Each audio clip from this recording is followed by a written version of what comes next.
has the responsibility for the whole of the community, not just those that want jobs.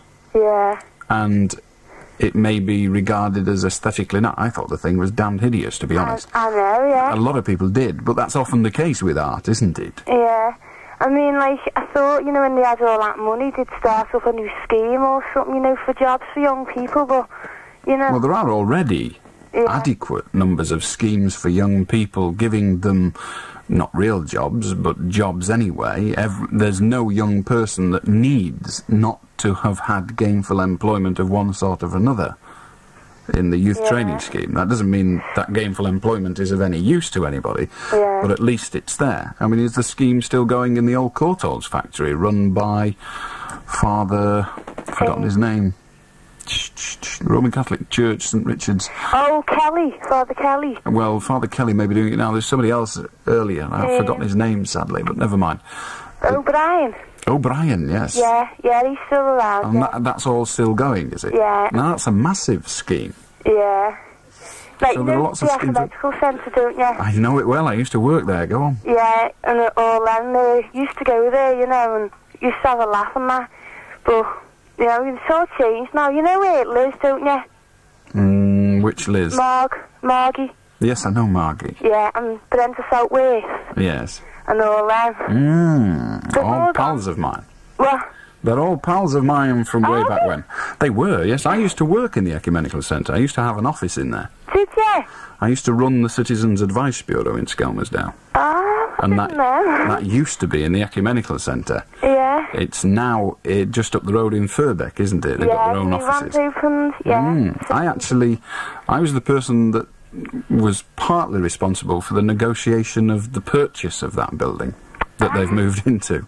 That was all a long time ago. It seems like 100 years ago. I had a great time in Skem. When did you live in Skem? Until about 4 or 5 years ago. Oh, did you... What was Ashurst like now? Because that's where I live now. Oh, Ashurst... Ashurst had been built. I had a flat in Ashurst for a while. Yeah. And I left Skelmersdale when just as they finished building the sheltered accommodation in Ashurst. Oh, yeah. What was the old Toby like? Well, as far as I'm concerned, the old Toby has always been dreadful, but that's because I don't like I don't like pubs, so it's a bit unfair. When they first opened it had a restaurant, and then the restaurant closed. Yeah. Has it got a restaurant now? No, that's all shut down now. It's only got the barn pass open. I see. Well, it was a long time ago, as I say. Yeah. But I enjoyed Skem. It was a great place. Did you like it? It's all right now, but it's boring, you know. Everywhere's boring when you're your age, Angela, I'll tell you. I know. Doesn't matter where you live. I know people that live in the West End of London that are about 16, 17, 18, and they wander about saying, God, isn't it boring? And then, like, there's everything to do there, but never mind. You're supposed to be bored between the ages of 15 and 20, and nothing you do can stop you being bored. Yeah. All right. Ta-ra, Angela. Oh, ta-ra. Ta-ra. Give my love to Skem. How do Billy? Hello? Yeah. Is it true you run Albion Market? Yes. Yeah. What happened? What do you mean, what happened? What were you doing? Were you talking? No, I was just a shopper. Oh. What? Did they sack you? What do you mean, did they sack me? Well, you know, you weren't on it again, were you? No, I wasn't on it again. Weren't you good enough? That may well be what you think. The reason I've not been on Albion Market since is because I slagged it off and the Sunday newspapers printed all about it. And I don't think it's a good idea for Granada Television to employ extras who are going to slag off the programme. Having said that, I was rung today and asked if I would be an extra, a walk-on part in something they're filming in Blackpool next Thursday. And I've forgotten what it's called, to be honest. Oh. I can't remember. On Brookside? Yes, I've been on Brookside 3 times. I'd go on it again, probably, if I had the time. Oh, the great difficulty is, when you do this walk-on bit, the money isn't... Well, perhaps I'm being a bit facetious now, but the money isn't very good. You only get about 50 quid for the day. Yeah. And it takes all day. You have to be there. I mean, the call time, as it's called, for the thing I was asked to do next Thursday, which I'm not doing, is 7 o'clock in the morning. And then you'll be there till 5 or 6 at night, and you only get 50 quid for it. Now, 50 quid, if you're unemployed, 50 quid a day is a lot of money. Yeah. If you're in many, many jobs, 50 quid a day is a lot of money. But 50 quid a day is not a lot of money doing what I do for a living, and so it really isn't worth it. I only ever became a walk-on in these things because I wanted a walk-on part, that's all, in Coronation Street, and now I'll never get it because I've trodden all over the corns of Granada, so I'll never get to play darts in the Rover's Return, which is awfully sad because I did so want to. Yeah, okay. I can't even play darts, but it would have been fun. All right, Billy? Yeah, right. Ta-ra. See ya. Shop fronts, tiled stall risers, side pillars, display layouts, recessed arcades, canopies, fascia signs, acoustic ceilings, floor finishes, wall panelling, racking systems. This is just a short list of some of the many tasks undertaken by AE Newby Unifit, shop fitters and more. Numerous major companies and shops already rely on their services. Why don't you? Visit the AE Newby Unifit showroom and see their wide range of gown rails and racking systems, along with fittings for all types of shops. Contact the specialists, AE Newby Unifit, on Preston 562311. That's Preston 562311. AE Newby Unifit, shop fitters and more. 180! It's your chance to win free holidays with Bullseye's Jim Bowen. Red Rose Radio and National Travel World are running the popular show Bullseye for 3 nights. On Tuesday the 14th of January we'll be at the Charter Theatre in Preston. On the 15th we'll be at Whispers in Barrow-in-Furness, and on January the 16th the show will be held at the Old Mill at Wigan Pier. Tickets are just 50 pence with all proceeds to the Heartbeat Appeal. Everyone who attends will have the chance of participating in the show, and you could win a fabulous holiday along with other great prizes. National Travel World will provide free transport, so make sure of your seat and buy your ticket now at any branch of National Travel World or at Red Rose Radio reception. How do, Samantha? Hello, Alan. Right, just to continue this little Radio 1 saga. Go on. It's Mike Reid who thinks he's Cliff Richard. Is it, begad? Yeah, well, you didn't know it till now. You thought it was Simon Bates. Yes, I couldn't remember. It shows how much I know of these Radio 1 people. There you are. Mike Reid is the person that thinks he's Cliff Richard, is he? Yeah. Well, he's wrong, because Cliff Richard's got talent, and Mike Reid is just a disc jockey. Did you see him on telly today? No. It was on that film, Summer Holiday.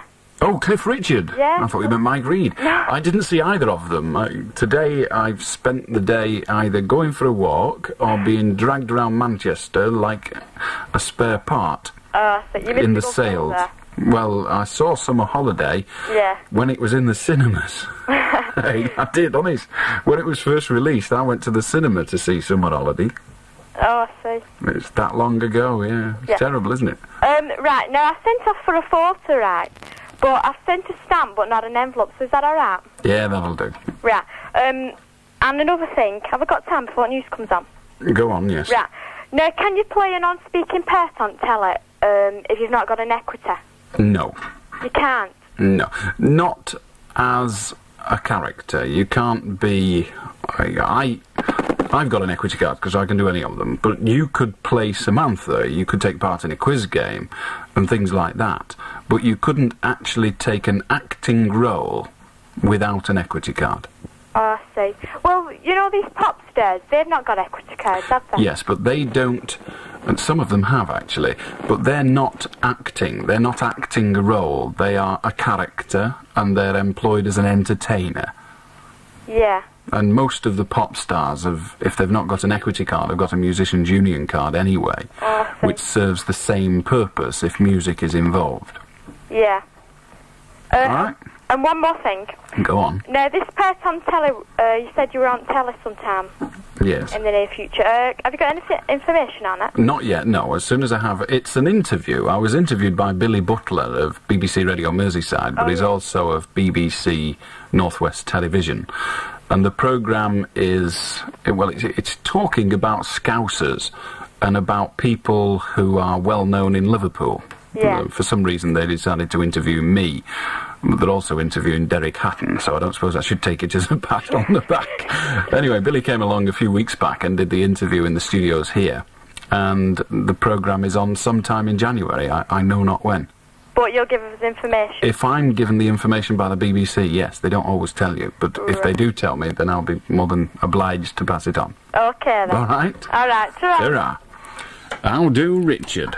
Hello, I'm just ringing up about your thing with that guy about God. Go on. The existence of God. Just to say that if you keep your attitude together the way it is now, you've got a pretty fair chance of getting through onto the next stage of evolution. Really. Keep it together the way you are doing, and you'll do well, yeah? I have no desire. I have no desire for any next stage of evolution, nor indeed do I believe that there is one. You don't have a lot of choice in the matter, I'm afraid. Well, I'm sure I don't. You don't go one way, you've got to go the other, or you've got to hang around. Well, it's nice fine. People get a chance to go on. If you can keep that edge that you've got, you get through, you know? Well, I'm rather more concerned with staying around on terra firma for as long as is reasonably possible. You really want to keep coming back? I'm just happy to stay here on this one occasion for as long as possible. And my hereditary thing is that we Beswicks do tend to be around a while. All my grandparents lived to in excess of 85, so I think I'll be away for a while, and what happens after that I'm not over-bothered, but a dog or a snake would please me no end. I'll see ya. Okay. It's news time! The 12 o'clock news, this is Greg Strange. A partially blind 75-year-old woman has been attacked and robbed outside the Merseyside Old People's Home where she lives. Mary Talbot was knocked to the ground by a youth who then stamped on her face and chest before making off with her shopping and a few pounds in cash. The attack comes just weeks after a 91-year-old sister was mugged outside the same home. And a London couple in their 80s are recovering in hospital after being beaten up and tortured at gunpoint during 5 separate raids on their South London home over Christmas and the New Year. This report from Mark Percy. In the 5th break-in at their Streatham flat in 12 days, 87-year-old Henry Beaton and his wife Violet were held for 6 terrifying hours by raiders who allegedly threatened to cut off his toes. A milkman sounded the alarm, finding the old man with a bruised face, broken ribs and a head wound which needed 6 stitches. Leading a massive police investigation, Detective Chief Inspector Derek Robinson. It is tragic that these elderly people who lived on an estate for 30 years should be terrorised by hooligans. We are determined to arrest the cowards responsible. When police later visited the estate, scuffles broke out with youths. 6 people have now been arrested. Mark Percy, IRN, South London. Anti-drink driving campaigners are slamming a judge for sentencing a drunk who killed a pedestrian to just 1 year in jail. 26-year-old Colin Longford from South London knocked down a pensioner and narrowly missed 2 children after going on a drinking spree. Judy Laybourne reports.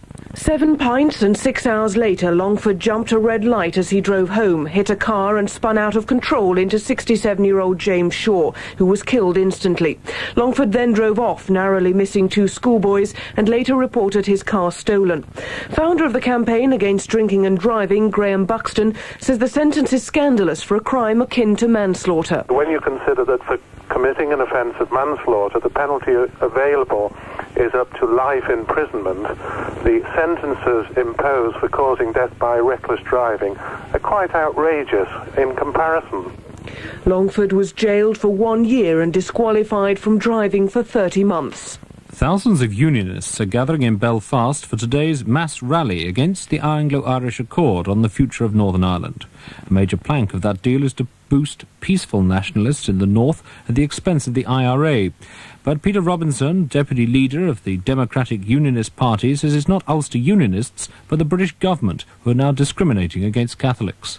The British people will begin to weary of the allegations of discrimination without seeing the foundations for them. But I believe in equality of treatment not only for people in Northern Ireland as opposed to those in Great Britain. I believe in equality of treatment for everyone in Northern Ireland, and that there is nothing that I ask for myself or would try to gain for myself that I don't want my fellow Roman Catholic or Protestant to have. The Marquess of Blandford has been released on bail after spending Christmas in prison, accused of drug dealing. A High Court judge released the 30-year-old Marquess on condition he stays at a drug rehabilitation centre in Surrey. He'll appear before magistrates on January the 20th, charged with plotting to supply £50,000 worth of cocaine. Independent Radio News.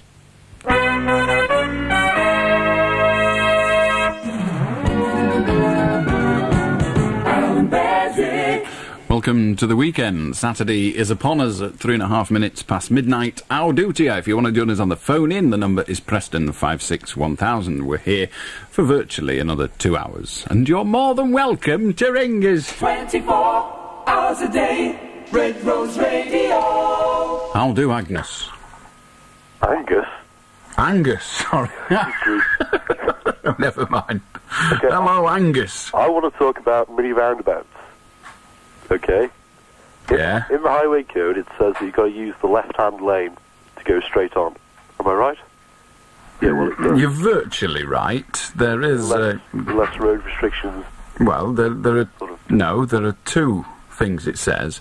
If you are on a dual carriageway, you can use either the left-hand lane or the right-hand lane to go straight on, providing the roundabout is also dual-laned and you're leaving onto a dual-laned road. Yeah. Okay, well, in the town where I live, they say that you've got to use the right-hand lane. They've got road markings actually on the road, you see. Now, the council... Well, you must obey the road markings. The road markings always supersede any other instruction. Well, our town has got to be the town with the most mini roundabouts, ever. And, in that case, you must live in either Nelson or Colne. I live in Wrexham. It's in Wrexham? Oh, well, I don't know. If you're outside Lancashire, I don't know anything. Well, anyway, every roundabout has got practically, says left-hand lane, just to go left, and the right-hand lane to go straight on. But now the council, in their infinite wisdom, have decided to rub out all the arrows, and so all the traffic that's to go straight on has to go back into the left-hand lane, you see, and nobody is obeying it. And it's going to cause a very serious accident, or I'm not happy about it, because on test, if you've got candidates do their driving test, they automatically go into the left-hand lane to go straight on, as they've been taught, and they're getting hassle from drivers who are going in the right-hand lane to go straight on, but they're in the wrong sort of thing. Yes, but they are in the wrong. Now, what do you want the council to do? Well... There's nothing they can do. Yeah, but, I mean, it seems to be a bit stupid that they've now rubbed out the arrows. Indeed, it is a constant problem. When a road sign changes, unfortunately, drivers don't notice it, because an awful lot of drivers drive by habit, and that is disgraceful, dangerous and stupid, however they do it. I know for a fact that the majority of drivers haven't a clue how to approach a roundabout. They really do not know. Yeah. They don't know what they're supposed to signal. They don't know what lane they're supposed to be in. They don't know what lane they're supposed to get in on the roundabout. They haven't a clue. Yeah. It's like watching idiots at play on dodgems, watching people approach roundabouts. It's a really dangerous thing, and I'm a bit worried about it, really. Well, I suggest you take a different route, Angus. All right. It's impossible. There's roundabouts everywhere. I mean, well, there's nothing you can do then. You're just going to have to come to terms with it. But drive carefully. Or go left. Yes, we won't get so far doing that. Good night. Good night. Yeah. How do, Peter? Hello. Hello. I was sitting in bed last night and I was wondering about the 70s and what happened to the Bay City Rollers. Nothing happened to them. There is actually a Bay City Rollers revival fan club in existence. Yeah. I don't think they're having a lot of success. I don't expect they are. The Bay City Rollers, I think, I'm probably wrong, I usually am on these things, but I think one of them is dead. Oh. I think. I could be wrong. Oh. However, they were one of those bands that are here today and gone tomorrow. If you think the Bay City Rollers not being here any longer is amazing, whatever happened to Culture Club? Yeah. Who were they, for heaven's sake? And boy, whatever his name was. George, innit? Quite, but who were they? I don't know. Gone. Thank heaven, in my view, but gone nonetheless. Same with Frankie Goes to Hollywood as well. Yes, indeed, but I think they've gone to Hollywood. Oh. Okay. Cheers. Ta-ra. How do, Mike? Hiya, I'd like to talk about the top 40 on Radio 1 and the network chart on the independent local radio stations. Go on. Well, the independent local radio station says that they're better than the one on Radio 1. Well, is that because they have more, like, record shops connected up to their computer? I think neither Radio 1 nor the network chart people, do it themselves, first of all. The chart is put together by independent sort of opinion poll organisations, so each of them use a separate one. The one that Radio 1 use publishes its figures on Tuesday, and the one that independent radio use publish its figures in time for the programme on Sunday. Because on TVAM, well, that's by the IBA that's in it? I'm not sure. Yes, TVAM is the... It's on ITV, isn't it? ITV, yes. But it's not connected with independent radio, but it's... Go on. Oh, because they use the Radio 1 chart on Wednesday. Well, that's up to them. As I say, they're not connected with independent radio at all. One chart on Wednesday. Oh, I see. What a pillock. How do, Paul? No, it's not, it's Hazel. Hello, Alan. Hello, Hazel. Hello. Now, I'm ringing up about new driving tests. Now, me and my mum are going in new for our test next Friday. Now, we want a few hints, about it before we go in. And what my mum wants to know is, when you're going down, like, a road and it's got, like, a sign for 40 miles an hour, are you allowed to do that on your test? Yes, providing it's safe to do so. Well, we got told, you see, we had this driving instructor, and we got told the limit that you were allowed to do was only 30. No, you must drive according to the roads and the signs appertaining to those roads. Yeah. Was this a qualified driving instructor? Yeah. Was it? Yes, it was. Good Lord. Yes. That's what, because, like, my mum, she drives the Maxi, she's got her own car. And she goes round Wigan and everything, doing 40 to 50 miles an hour. And when she... Around Wigan? I can't think of anywhere in Wigan that you're entitled to do 50 miles an hour. No, around Wigan, she does about 40, but round... Does she have a driving instructor with her at this time? No, she has my brother or... Your brother? Yeah. Then I suggest that she stops driving round with your brother and gets herself a proper driving instructor. Well, she has been with a proper driving instructor. Indeed. Is she going to take her test with the driving instructor and his vehicle, or is she going to do it in her own little Maxi? Her own car, yeah. Then the chances of her failing are greater. Is it? Yeah. Well, why is that? Because the people that learn from experience learn the wrong way to drive, most usually. Yes. The best way to pass your driving test and the best way to learn to drive for the future is to do it with a Department of Transport approved driving instructor. And it isn't just a bit better, it is at least 5 times better than learning off a friend, a colleague or some other prat that doesn't know. Yes.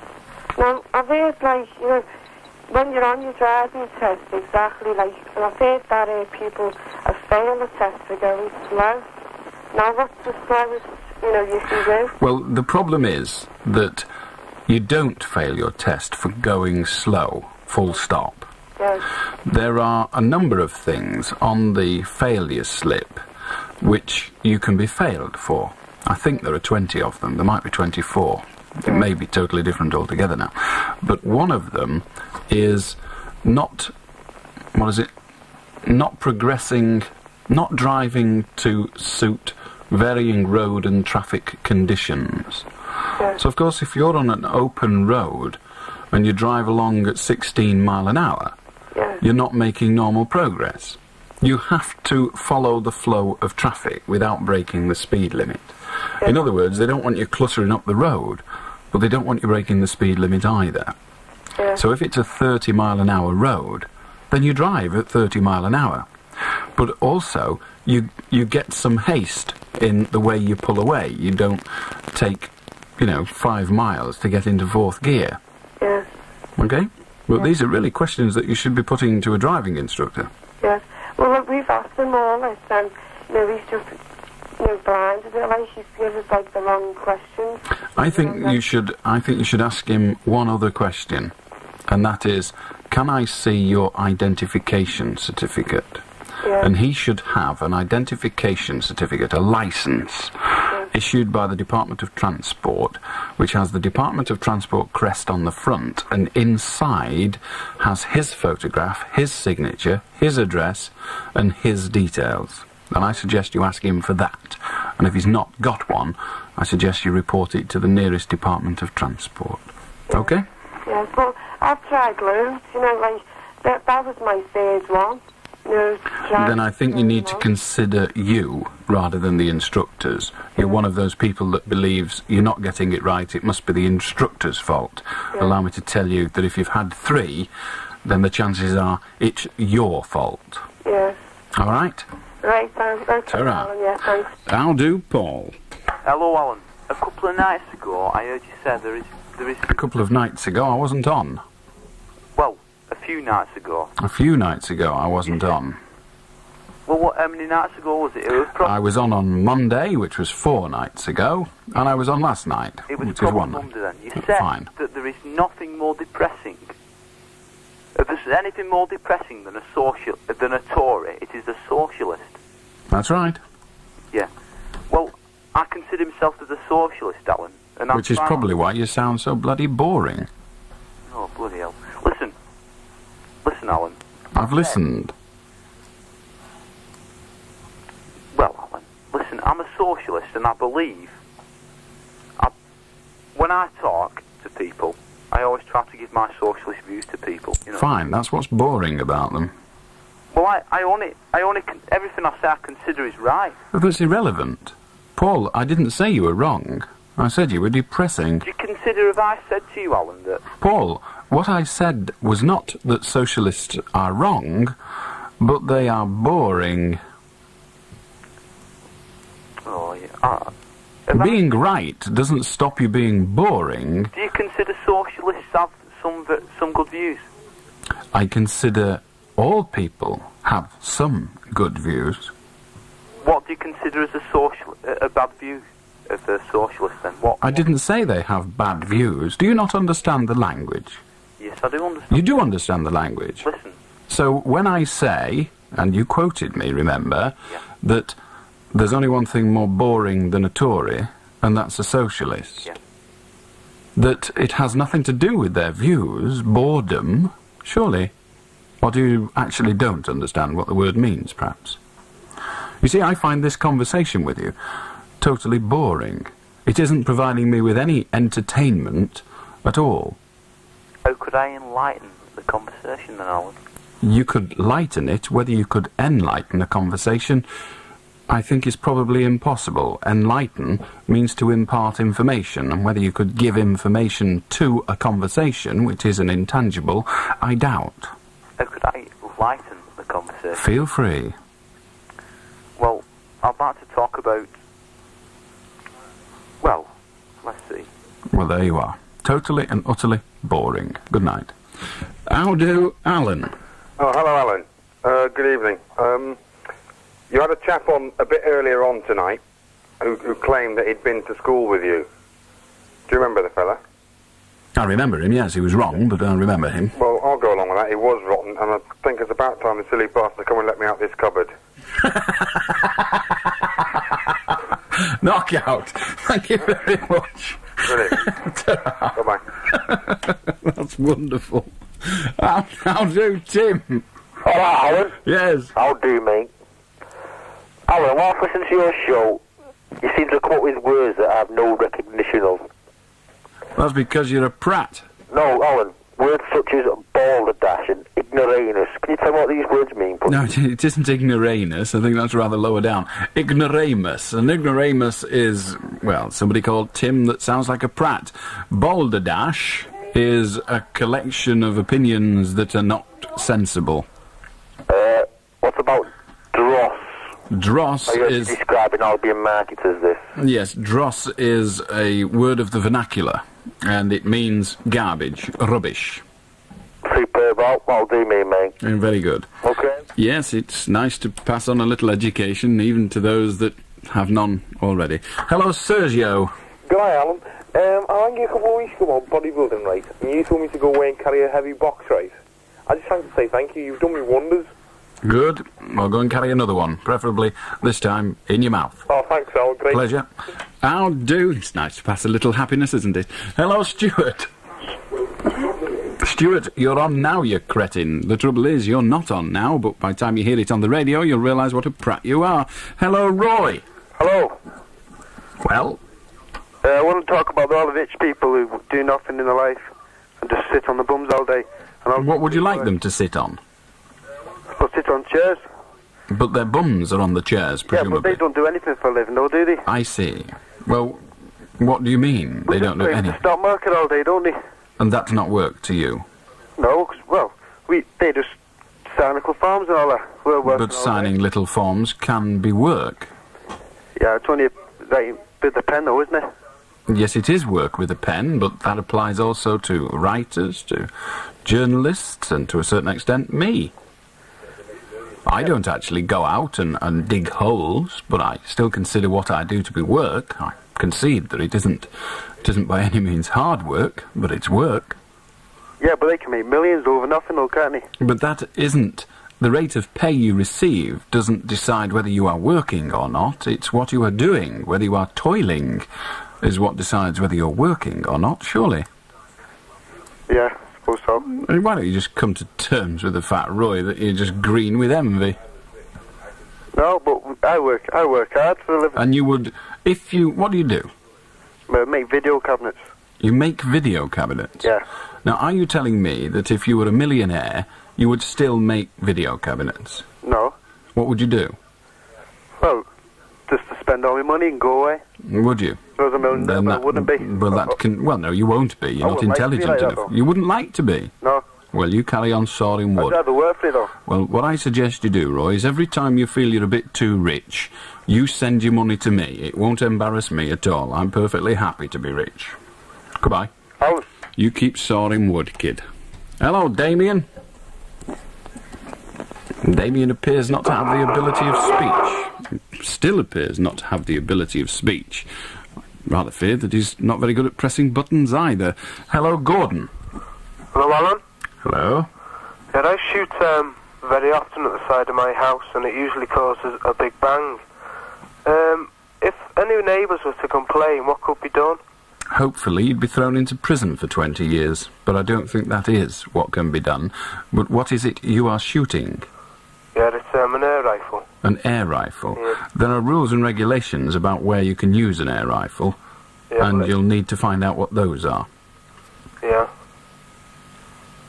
Well, I have found out, and I've, it is very safe. I've got loads of padding up and all that. I'm not interested in that. What I want to know, there are certain rules about where you can use an air rifle.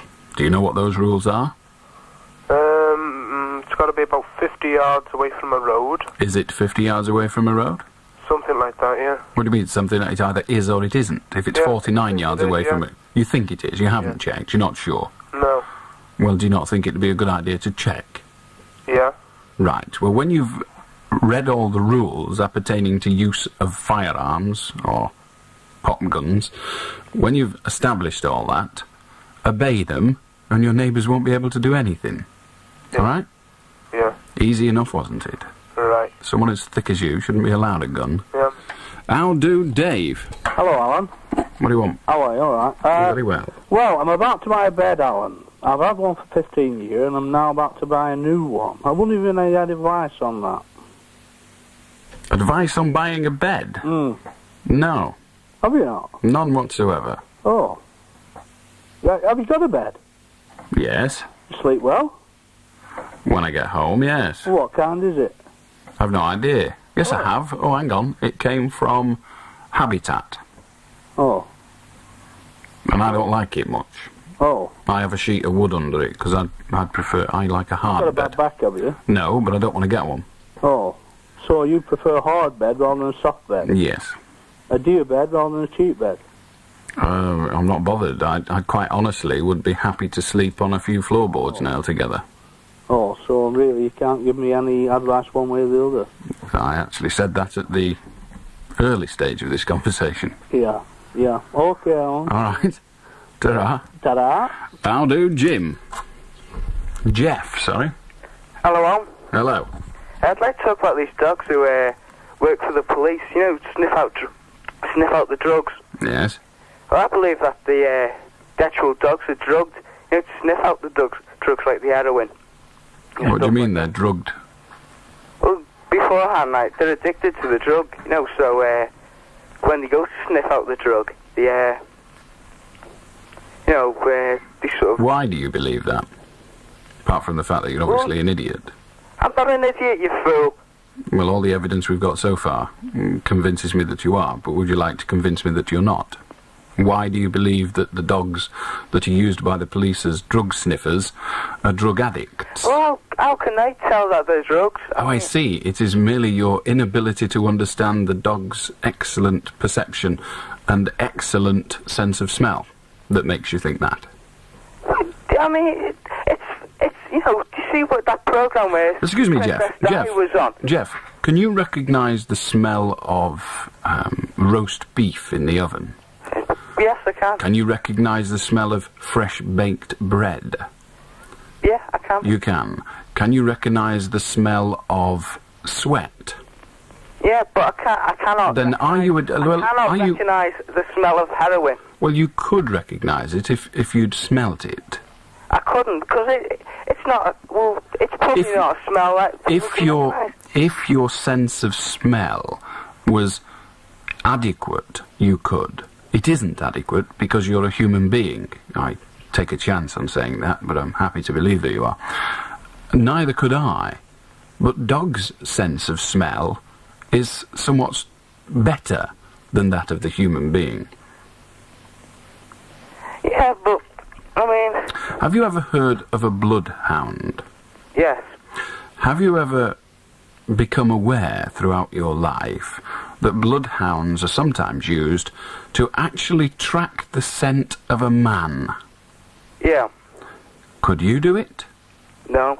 Do you think bloodhounds are actually addicted to the smell of that man that they might never actually have smelt before? No. No. Then do you now concede that it is possible for a dog to recognise a smell? No, I certainly don't. Then, Jeff, you're a pillock. And so are you pillock. Hello, Dan. Hi there, Alan. I'm phoning to... we're all curious about your walk-on part on Brookside, and we want to know, was it the latest picket line you were on? No, it wasn't. It was ages ago. The one at the chemical factory, ages ago. Yeah, I see. You want to... what about the taxi part you had? That was... Do you remember the part of Brookside, or the series of Brookside when they had the siege? Yeah. And that was just after the siege. Oh, I see, yeah. And so also was the journalist. Yeah. All right? Okay. Cheers, ta-ra. Cheers. It's Dan, the cheerful man. How do, Annie? Hello. Hello. Good evening. Good evening. I talked to you last week. Good, you're talking to me this week. What do you want? Well, I said last week I was 61 and I was a new listener. You said I wasn't that new. But what I was thinking about, what I want to talk to you about, is accents. Can you tell me how long you've been at Radio Lancashire and how long a distance you was at Radio Metro? Right, well, I'm not at Radio Lancashire, I'm at Red Rose Radio. Yes. Well, Radio Lancashire is the BBC equivalent. Yes, I know. Right, so I'm at Red Rose Radio, and I've been there since it started on the 5th of October 1982. Oh. 3 years ago. Just over 3 years ago. And it's immediately prior to that I was at Metro Radio in Newcastle upon Tyne, where I was for about 8 months. Yes. And I have a daughter who lives in Sunderland, and she used to listen to you. Poor girl. Oh. I like Sunderland, it's all right. The Sunderland Empire's a good theatre. She's a beautiful club there. Is she? Yes. My word, she never give me any bookings. One of these lovely places, you know. Aye. Oh, I love going up there. Yeah, it's a nice place, Sunderland. I'm going up to Newcastle on Sunday. Are you? Aye. Oh, could you really? See a few faces. No, the people up there, aren't they nice? Yes, they are nice. They're great people. And I find that when I go up there, they make me so welcome, you know, all that. Do they? And then the thing I like about them, you know, is where they talk about the wife. It isn't the wife, it's our lass. Were lass. Aye, were lass. Yeah. Well, that happens all over the eastern side, because they talk about our lass in Yorkshire as well. It's a nice term. It's better than the wife. I hate that term. Oh, I think it's horrible, isn't it? Yeah. My wife is just about acceptable, but the wife... I'll rephrase that. My wife is wonderful, but the term my wife is acceptable.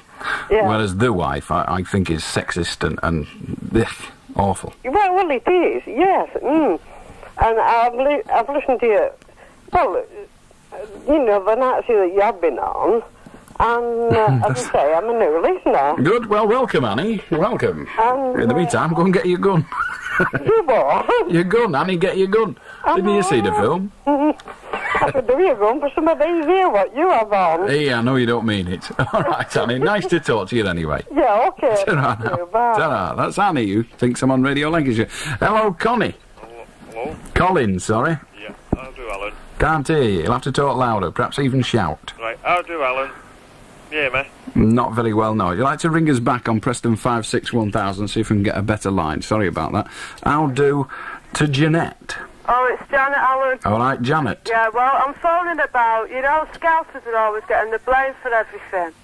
Well, they don't get the blame for everything. Well, not everything, but, like, when Manchester United played Liverpool in Manchester, the houses got smashed up and everything. And yet half of them were Mancunians, because, like, me and my friend lived near the ground where they were playing. I knew quite a few of them anyway, right?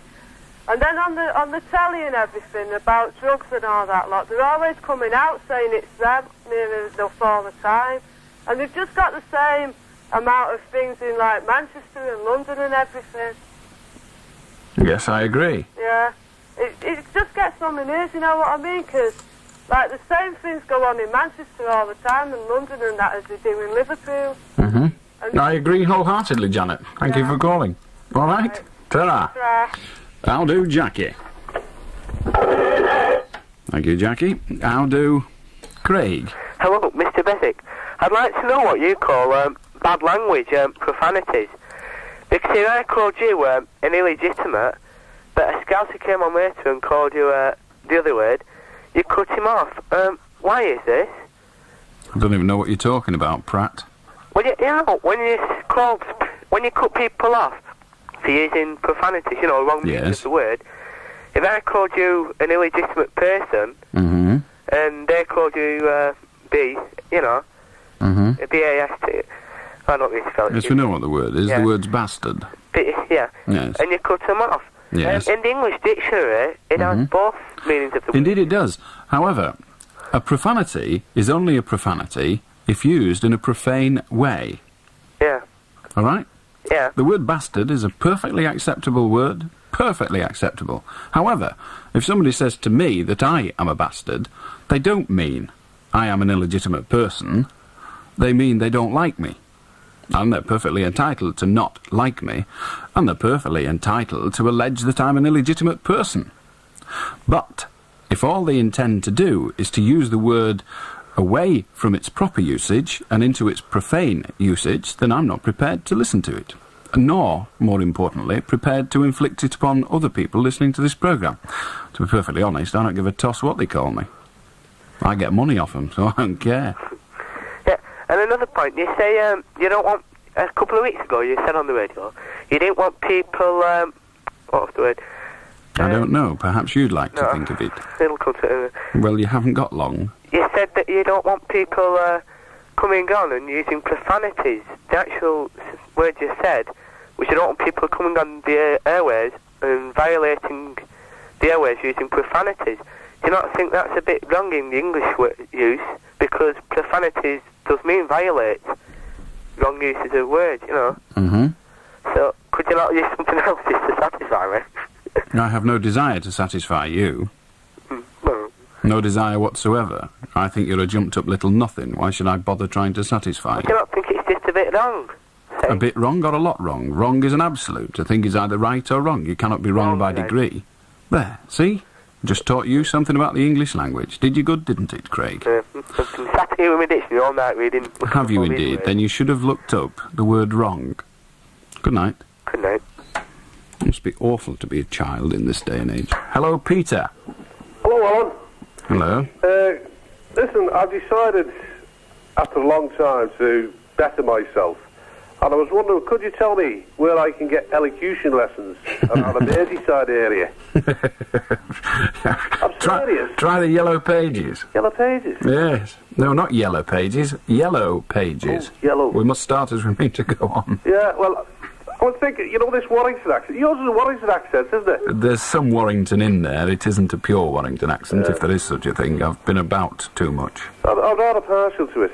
But I think I'd like to be able to talk with the Warrington accent.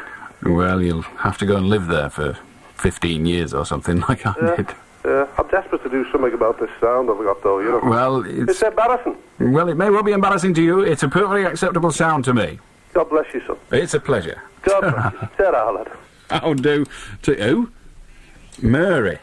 Hello, Alan. Hello. The young lad that was on earlier on asking what his neighbours could do if he was firing his air rifle and disturbing them. Yes. I can pour 2 pints of gloss paint through his letterbox. That usually works. That could do the trick, yes. I don't think I'm allowed to approve of that. Goodbye. Hello, Emma. Hello. I've heard you're an atheist. No, you haven't. If you have, you're misguided and mistaken. Well, do you believe there is a God in this world? Ah, now just a moment. Would you like to put that question again? Do you believe that there is God, Jesus Christ, and the Holy Spirit? Right. Do I believe in Jesus Christ as being the Son of God? The answer to that is no. Do I believe in a supernatural being, an all-powerful, all-seeing, all-believing supernatural being, described usually in the term God? No.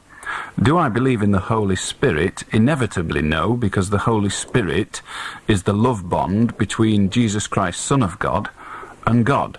And I cannot believe in a love bond between two commodities that I believe does not exist, or do not exist. But can you give me your reasons for why they do not exist? Because until you have... Unfortunately, the answer to that is no. And I'll give you a reason as to why it has always to be no. And that is that it is impossible, totally and utterly impossible, to prove a negative. You cannot prove anything does not exist. You can prove, for example, a cup is a cup, but you cannot prove it does not exist. You cannot prove anything doesn't exist. You can only prove something does exist. But there are certain things beyond proving. I mean, there are certain things beyond proving. Yeah, I mean, we are thinking about something who's supremely divine. I mean, we cannot encompass it in our minds because we are so... Well, Emma... nothing compared to it. Emma, that is fine. I do not decry the existence of God. I just do not believe in the existence of God. But you can't say that without... I can say whatever I like, Emma. No, if you have known the peace and joy of Christ within you... Emma, I haven't known the peace of joy and Christ within me. And you can if you believe in God. Yes, I can, I'm sure, if I believe in God. If I am prepared to convince myself that God exists, I'm sure I could get some benefit, some peace and love and all that garbage from that. But I don't need to get that peace and love and benefit because I'm perfectly happy